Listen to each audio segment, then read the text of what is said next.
One of the most common things I hear people say when you're trying to heal is this: I just want to forget. Forget what happened, forget how it felt, forget the person, forget the pain. And honestly, that makes sense because forgetting sounds like relief, it sounds like peace, it sounds like freedom. But here is a gentle question I want you to sit with for a moment. What if healing was never about forgetting? What if the pressure to forget is actually what keeps many people feeling stuck? Hello and welcome back to my channel, Life of a Nigerian Online Counselor. If you're new here, my name is Dr. Jane and I'm a counselor. On this channel, we have honest, grounded conversations about emotional healing, relationships and mental health, without rushing the process or oversimplifying pain. This conversation is especially for you if the memory is still there, even though the pain doesn't feel the same anymore.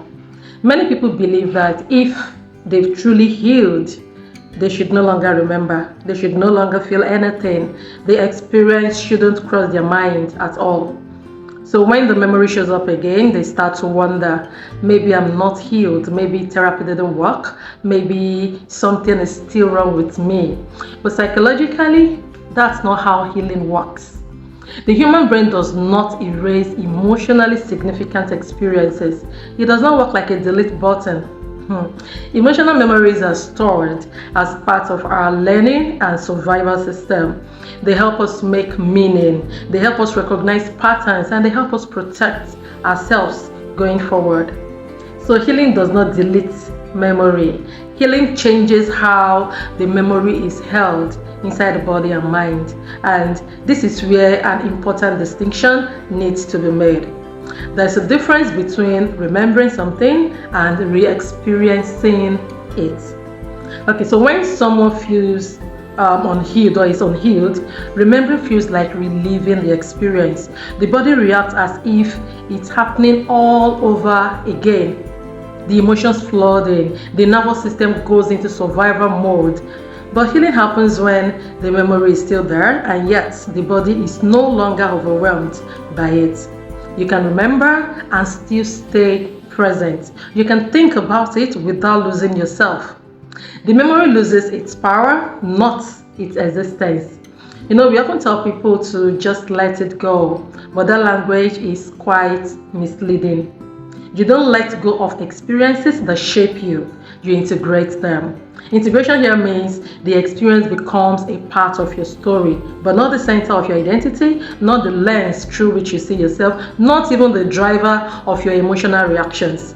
You remember, but you are no longer controlled by what you remember. Let me make this practical. So someone who experienced betrayal in a relationship may remember exactly what happened. That is cool. Healing doesn't mean they forget the betrayal. It means they no longer question their worth because of it.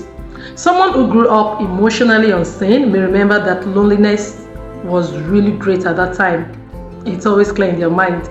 But healing here means they no longer live their adult life trying to earn visibility or approval.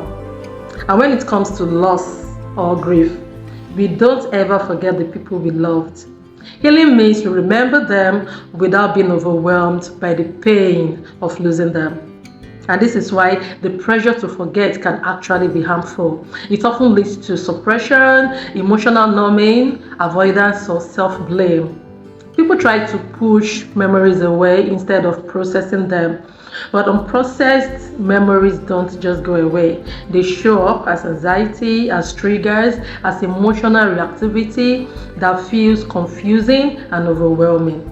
So what does healing really look like? Healing looks like being able to think about the past without losing the present, feeling emotions without being flooded by them, responding instead of reacting, setting boundaries without guilt, remembering without abandoning yourself. Healing is not the absence of memory, it's the presence of regulation. And if you still remember it, it doesn't mean you haven't healed. It means you are human. Healing is not erasing the past. Healing is changing your relationship with it. Your memories do not disqualify your healing.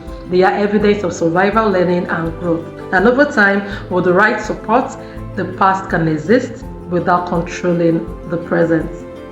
Thank you for being here and for allowing yourself grace in the healing process. And if this conversation resonated with you, feel free to subscribe and join me here on Life of a Nigerian Online Counselor for more honest conversations about emotional healing and mental health.